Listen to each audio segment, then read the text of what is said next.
الحمد لله نحمده ونستعينه ونستغفره ونعوذ بالله من شرور أنفسنا ومن سيئات أعمالنا من يهده الله فلا مضل له ومن يضلله فلا هادي له أشهد أن لا إله إلا الله وحده لا شريك له وأشهد أن محمدًا عبده ورسوله اللهم صل وسلم على نبينا محمد وعلى آله وصحبه أجمعين أما بعد فيا أيها الإخوة المؤمنون أوصيكم ونفسي بتقوى الله قال الله تعالى يا أيها الذين آمنوا اتقوا الله حق تقاته ولا تموتن إلا وأنتم مسلمون. Sidang jemaat yang dirahmati Allah, marilah kita bertakwa kepada Allah dengan sebenar-benar takwa. Antara perkara yang selalu diulang di dalam Al-Quran dan merupakan mesej yang paling penting yang Allah Subhanahu wa taala sebut di dalam Al-Quran. Bahkan juga jika kita lihat apa yang terkandung di dalam Bible, ialah kisah antara bapa kita Adam alaihi salam dan iblis. Kisah itu diulang-ulang pada berbagai-bagai tempat di dalam Al-Quran. Setiap kali ulangan ia mempunyai nilai dan kepentingan yang tersendiri. Mengapa Allah Subhanahu wa taala menceritakan, mengulangi satu kisah berhubung di antara iblis dan Adam, padahal ketika itu manusia belum pun wujud di atas muka bumi ini? Mengapa Allah mengulangi dialog dan kejadian itu? Kerana kejadian itu sangat penting, bahkan paling penting di dalam perjalanan kehidupan manusia. Apabila Allah menciptakan Adam, makhluk ciptaan Tuhan yang lain yaitu iblis, Allah tintahkan para malaikat termasuk juga iblis supaya memberikan penghormatan kepada Adam. Iblis enggan, walaupun malaikat keseluruhannya mematuhi arahan itu. Allah menyuruh kepada mereka supaya sujud. Mereka semua sujud kecuali iblis. Fasajadu illa iblis aba wastakbara wa kana minal kafirin. Semuanya sujud melainkan iblis. Enggan dan takabur, dia termasuk di kalangan orang-orang yang kafir. Dia termasuk di kalangan yang kafir. Mengapa Allah ulang? Kerana kejadian ini penting. Apabila kita melihat selepas daripada kejadian itu, selepas daripada keengganan iblis untuk mematuhi arahan Tuhan, kita dapati selepas daripada itu Adam pula yang melanggar arahan Tuhan. Allah melarang Adam dan isterinya daripada memakan, menghampiri satu pokok di dalam syurga. Dalam begitu banyak pokok di dalam syurga, sehingga syurga itu dinamakan dengan jannah, yakni dinamakan dengan kebun. Jannah bermaksud jan, sesuatu yang terlindung, disebabkan banyaknya tumbuh-tumbuhan di dalamnya. Cuma yang dilarang ialah satu pokok semata-mata sahaja. Yang satu pokok itulah yang Adam telah langgar arahan itu. Allah menyatakan wala taqraba hadhihi syajarata fatakuna minadh zalimin.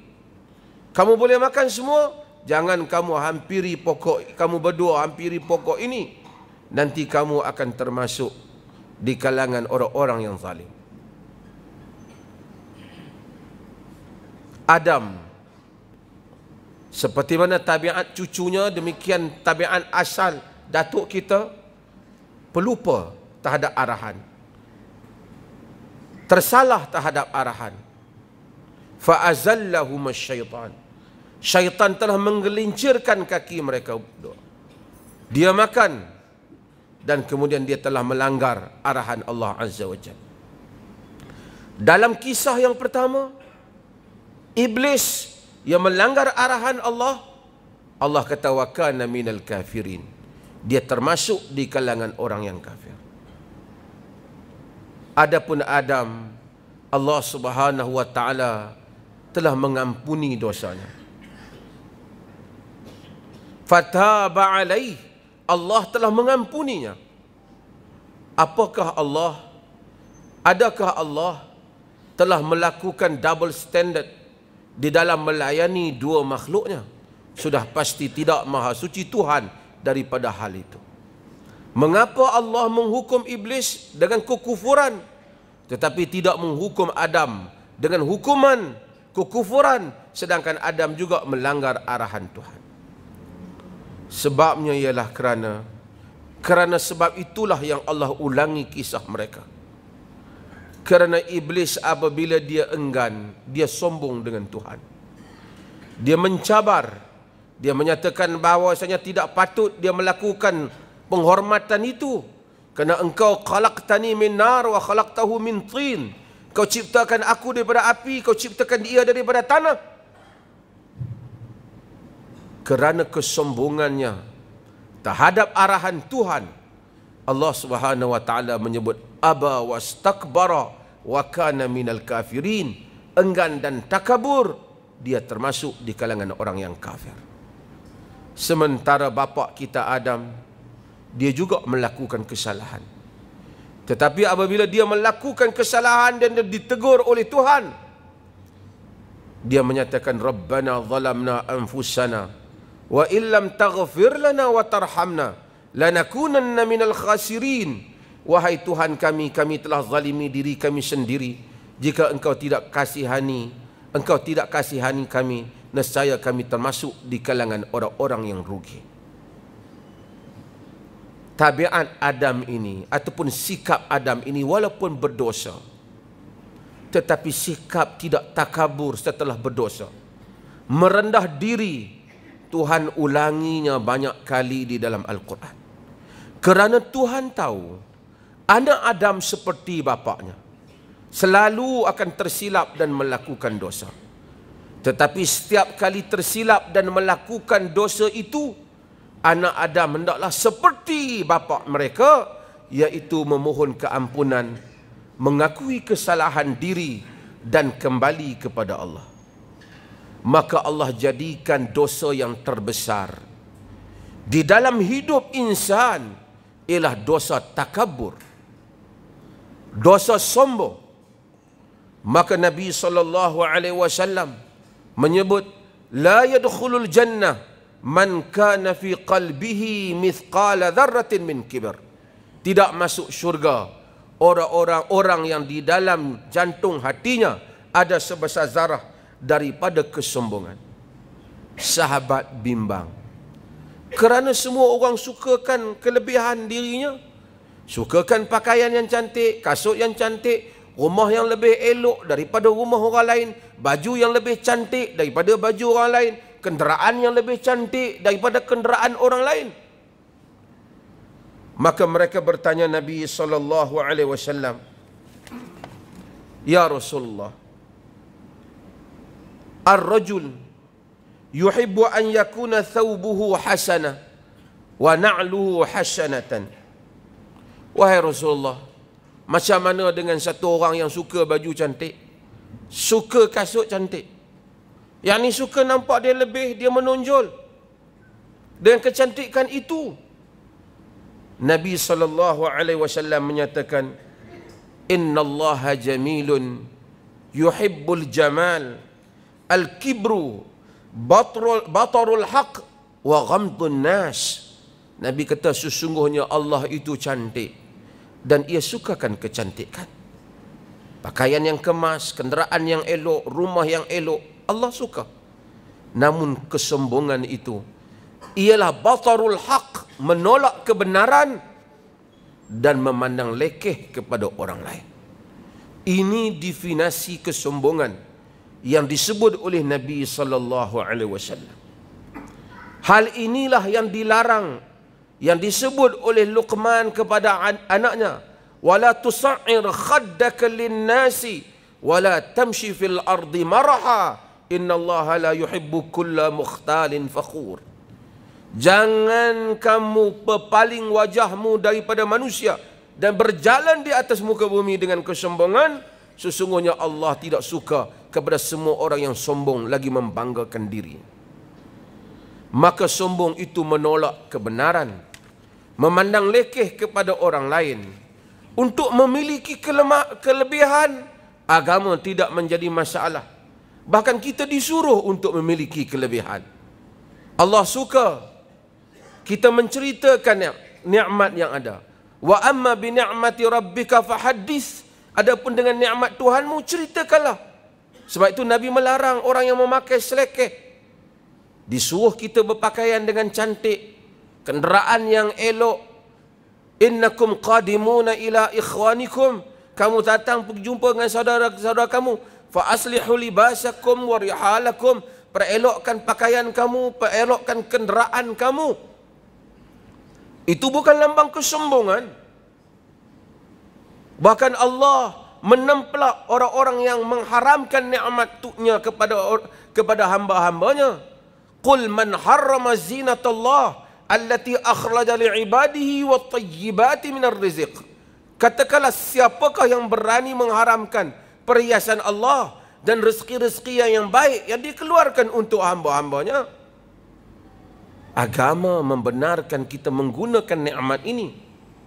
Namun agama melarang kita menepuk dada sombong di atas kelebihan yang Allah Subhanahu wa taala berikan kepada kita. Bila orang itu sombong, dia merasa lekeh orang yang tidak memiliki sepertinya. Apabila ia sombong dengan ilmunya, ia memandang lekeh kepada ilmu orang yang jahil sehingga ia tidak berkhidmat kepada mereka. Apabila ia sombong dengan hartanya, ia memandang lekeh kepada orang miskin. Sedangkan Allah menjadikan itu semua adalah ujian. Wallahu faddala ba'dakum ala ba'd. Allah Ta'ala telah melebihkan sebahagian kamu di atas sebahagian yang lain fir rizq, di dalam rezeki. Jika difikir kepada usaha, banyak mana sangat usaha kita. Sebahagian kita mungkin duduk di rumahnya, rezeki datang kepadanya. Sebahagian daripadanya mewarisi rezeki daripada pihak yang lain. Sebahagian daripadanya rezeki perniagaannya menjadi, walaupun kerjanya sedikit dibandingkan dengan kerja pesaingnya. Allah Subhanahu wa taala memberikan rezeki kepada sesiapa yang Dia kehendaki. Maka kita disuruh untuk bersyukur, membayar zakat, memberikan kepada orang lain. Disuruh untuk kita tersenyum dan sentiasa merasakan diri kita bersalah di hadapan kurniaan yang besar. Sebab itu kita disuruh berdoa, meminta keampunan setiap hari. Abu'u laka bi ni'matika alayya wa abu'u bi dhanbi faghfirli. Aku mengaku kepadamu wahai Tuhan, banyaknya nikmat-Mu kepadaku, dan aku mengaku kepadamu tentang dosaku, maka ampunilah aku. Itulah Sayyidul Istighfar, tuan kepala penghulu kepada istighfar yang disuruh oleh Nabi sallallahu alaihi wasallam untuk kita membacanya saban hari. Maka merendah diri ataupun tidak takabur dan sombong merupakan antara perkara yang penting yang patut dibina di dalam diri kita. Dengan menyedari segala apa yang ada pada kelebihan kita, hatta orang yang bijak, Allah memberikan kebijaksanaan itu kepadanya. Hatta orang yang cergas dan sihat tubuhnya, Allah memberikan kepadanya. Di samping usahanya, Allah memberikan. Betapa ramai orang yang telah makan perkara yang sama, minum minuman yang sama, kesihatannya tidak sama. Betapa ramai orang belajar dengan masa yang sama, membaca buku yang sama, tahap kecergasannya tidak sama. Betapa ramai nelayan yang turun pada waktu yang sama, pergi ke laut yang sama, besar kenderaan ataupun besar bot yang dibawa ke lautnya sama, besar jaringan nelayan atau besar yang dibawa, pukat yang dibawanya sama, tetapi hasil tangkapannya tidak sama. Berapa ramai orang yang menanam pokok yang sama, pada hari yang sama, musim yang sama, menerima hujan yang sama, tetapi kadar buahnya tidak sama. Allah menguji antara kita semua, menyuruh untuk kita bersyukur, supaya kita tidak sombong dan kita senantiasa merasa kerdil di atas ilmu Tuhan yang luas, dan merasa kerdil di atas rezeki Allah yang melimpah ruah. Dan kita disuruh untuk mempelajari, kerana kesombongan menjadikan manusia menindas antara satu sama lain. Kerana kesombongan menjadikan manusia tidak mau belajar antara satu sama lain. Antara sebab orang tidak belajar kerana ia sombong, dan dia menyatakan dia serba tahu di atas segala-galanya. Allah menjadikan manusia dengan warna kulit yang berbeza. Mungkin mata kita suka melihat orang yang putih kulitnya, cerah kulitnya, tapi ada juga makhluk Allah bukan dengan pilihannya, hitam kulitnya, rendah orangnya. Sebab itu agama menentang asabiyah, menentang perkauman. Kerana tidak ada orang yang memilih kaum dan ibu bapanya. Tidak ada orang yang memilih untuk dia menjadi Arab ataupun Melayu ataupun Afrika ataupun orang Barat ataupun menjadi Cina ataupun India. Kesemuanya ini berlaku dengan pilihan Tuhan semata-mata. Maka Allah melarang kita menghina manusia berdasarkan perbedaan-perbedaan yang bukan pilihan mereka. Kita hanya boleh menilai manusia di atas tindakan yang merupakan pilihan mereka. Adapun apa yang bukan pilihan, warna kulit mereka, tinggi rendah mereka, di mana negara mereka dilahirkan, siapa ibu bapa mereka, dilarang untuk kita masuk campur menghina hal-hal kejadian Tuhan ini. Inna khalaqnakum min dzakarin wa untha wa ja'alnakum syu'uban wa qabaila lita'arufu. Kami jadikan kamu lelaki dan perempuan. Kami cipta kamu lelaki dan perempuan. Kami jadikan kamu berbangsa-bangsa dan berpuak-puak, lita'arufu, supaya kamu kenal mengenali. Untuk kita mengambil manfaat antara satu sama lain. Hanya orang yang mampu kenal mengenali dan merendah diri untuk mengambil manfaat akan dapat membina kehidupannya dan ilmu pengetahuannya. Maka kita dalam negeri ini, marilah kita mempelajari kelebihan yang ada pada orang lain, supaya kita dapat membina negeri kita ini.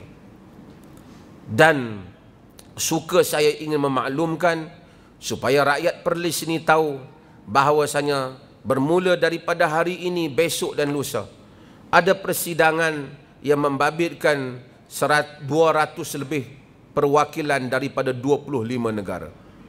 Daripada negara-negara Arab sebagai pemerhati, daripada Australia, daripada Korea, daripada Jepun, daripada banyak lagi negara-negara datang bersidang di Kangar ini.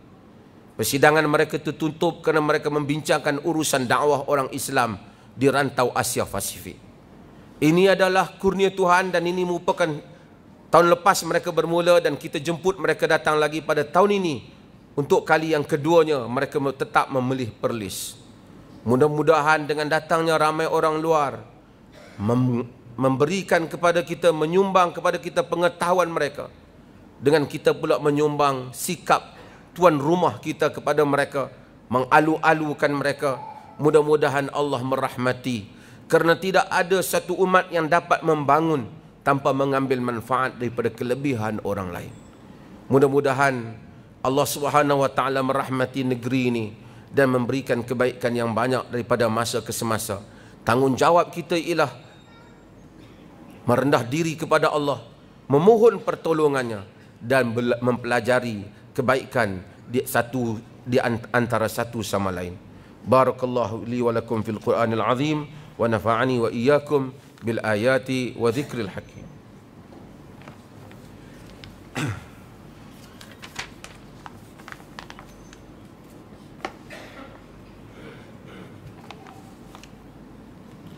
Alhamdulillah, Alhamdulillahilladzi arsala rasulahu bil huda wa dinil haqq liyudhhirahu 'ala ad-dini kullihi walau karihal kafirun. Asyhadu an la ilaha illallah wahdahu la syarika lah wa asyhadu anna Muhammadan 'abduhu wa rasuluh.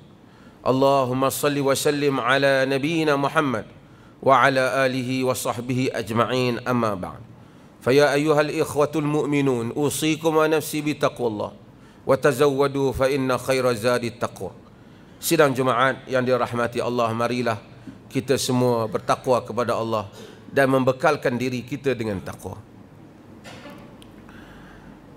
Antara perkara yang dipesan oleh Nabi SAW kepada kita, Nabi menyebut ittaqul la'anain. Ittaqul la'anain. Qal wa man la'anan? Qal alladhi yatakhalla fi tariqin nas aw fi dhillihim. Hadis riwayat Muslim. Nabi kata ittaqul la'anain, takutlah kamu kepada dua yang dilaknat. Laknat ni dalam bahasa kita dua yang orang caci maki. Orang laknat. Laknat asal perkataan Arab bermaksud dijauhkan daripada rahmat Tuhan. Nabi kata takut dua perkara yang menyebabkan kena laknat. Yang sahabat tanya, wa man la'anan? Apa dua perkara itu ya Rasulullah? Apa dua perkara itu? Nabi SAW menyatakan, alladhi yatakhalla fi tariqin nas aw fi dhillihim. Orang yang buang air, buang najis di jalan orang ramai ataupun di bawah tempat teduh. Kerana zaman dahulu manusia berdagang ataupun berjalan guna jalan raya macam kita. Tidak ada kenderaan berat dengan enjin-enjin seperti hari ini. Unta, kuda, manusia berjalan kaki. Ada orang barangkali pada waktu malam atau waktu orang tak ada, dia buang air. Orang lain lalu terpijak. Ataupun tempat teduh, orang musafir, mereka buang di ada tempat teduh. Dalam perjalanan yang jauh, mereka berteduh di bawah pokok. Dia cari pokok itu, dia buang air besar ataupun air kecil. Bila orang lain datang kemudian, orang akan kutuk, laknat betul, siapa yang buat ni? Celaka betul, siapa yang pergi buang? Nabi kata takutlah kepada dua benda yang dilaknat ini. Walaupun mungkin hari ini kita tak buat macam itu, tetapi kita buat perkara yang hampir sama sebahagian manusia. Kadangkala daripada yang literal kepada yang lebih luas konsepnya saya akan sebut. Kita ada masjid, kita ada tandas awam. Kadang-kadang orang guna tandas awam, lepas dia guna dia tidak cuci betul-betul. Orang yang datang kemudian kata, celaka betul, siapa ini? Ataupun orang yang guna pintu tandas, rosak dia. Orang lain datang kemudian, siapalah pangai guna sampai pecah pintu. Harta awam, juga apa sahaja tempat-tempat tempat-tempat kegunaan awam. Kita ada di Kuala Perlis, ada laut yang cantik pemandangannya, walaupun di Perlis ni tidak ada pantai untuk dimandi, tetapi ada pemandangan orang boleh memancing. Sebahagian yang datang buang plastik, buang sampah, macam-macam. Jika kita lihat, penuh dengan kekotoran di laut. Nabi menyebut dalam hadis, hatta ikan, hatta hitan fil bahr, hatta ikan di dalam laut itu berdoa untuk manusia. Laporan antara bangsa menunjukkan laut penuh dengan kepekatan plastik. Maksudnya kalau ikan hidup, yang hidup di dalam lautan itu, jika dia berdoa, dia mungkin meminta supaya Allah Subhanahu wa taala mengambil tindakan kepada orang yang menzalimi kehidupan mereka. Zaharal fasad fil barri wal bahri bima kasabat aydin nas. Telah zahirlah kefasadan, kata Allah, di daratan dan di lautan disebabkan tangan manusia. Liyudhiqahum ba'dal ladzi 'amilu la'allahum yarji'un. Kerana Allah nak bagi sakit kepada mereka di atas apa yang mereka lakukan, mudah-mudahan mereka kembali kepada Allah. Bila kehidupan laut musnah, ikan akan berkurang. Apabila plastik banyak, manusia kehidupannya terganggu, sumbat, banjir, pokok terbalik. Ini lebih daripada yang dilaknat. Nabi SAW menyuruh kita elak orang kemudian laknat kita kena guna sesuatu. Maka sebagai rakyat yang bertamadun, gunalah segala harta yang ada. Jangan sampai orang yang guna kemudian mengutuk kita. Siapa rosakkan, siapa musnahkan. Ambil sampah, punya banyak, ada tung sampah, kita tak buang dalam tung sampah. Kita rasa buang tepi jalan. Kita tak rasa itu agama. Buang sampah dalam tung sampah itu agama, tuntutan agama. Buang sampah di luar tung sampah sehingga kotor jalan raya dan kotor pemandangan, itu menyanggahi agama dan berdosa. Nabi SAW kata ittaqul la'anain. Kita perlu memberikan pendidikan kepada rakyat ini supaya kita janganlah kualiti kita kurang daripada kualiti orang Jepun. Yang orang Jepun itu tidak ada pun agama kepada mereka. Tak tahu pun menentukan identiti agama sama ada dia Buddha atau Shinto. Tapi dia tahu bagaimana untuk membersihkan negaranya. Kita yang mengambil wuduk 5 kali sehari untuk salat, tiba-tiba tak tahu bagaimana nak membersihkan negeri dan negara kita sendiri. Agama itu diturunkan oleh Tuhan untuk kemaslahatan hamba. Maka marilah kita menjadi hamba-hamba yang bermanfaat di atas muka bumi ini. Inna Allah wa malaikatahu yusalluna ala nabi. Ya ayyuhalladzina amanu sallu alaihi wa sallimu taslima. Sesungguhnya Allah dan malaikatnya berselawat kepada Nabi. Wahai orang-orang yang beriman, hendaklah kamu berselawat dan salam kepada Nabi. Allahumma salli ala Muhammad wa ala ali Muhammad. Kama sallaita ala Ibrahim wa ala ali Ibrahim. Wa barik ala Muhammad wa ala ali Muhammad. Kama barakta ala Ibrahim wa ala ali Ibrahim fil alamin innaka Hamidun Majid. Allahumma ghafir lil muslimina wal muslimat wal mu'minina wal mu'minat al ahya minhum wal amwat innaka sami'un qaribun mujibud da'wat wa ya qadiyal hajat. Ya Allah, ampunilah seluruh kaum muslimin sama ada yang hidup ataupun yang telah mati.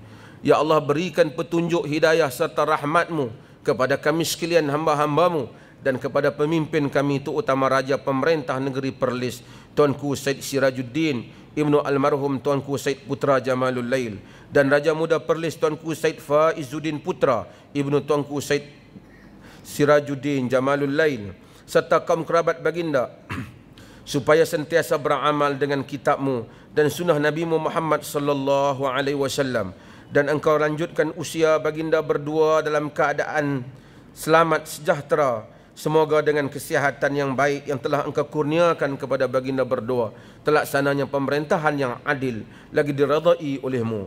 Ya Rahman, Ya Rahim, kami memohon kepadamu dengan segala kerendahan diri sebagai hamba-Mu. Engkau indahkanlah akhlak kami, Engkau baikilah pergaulan antara kami.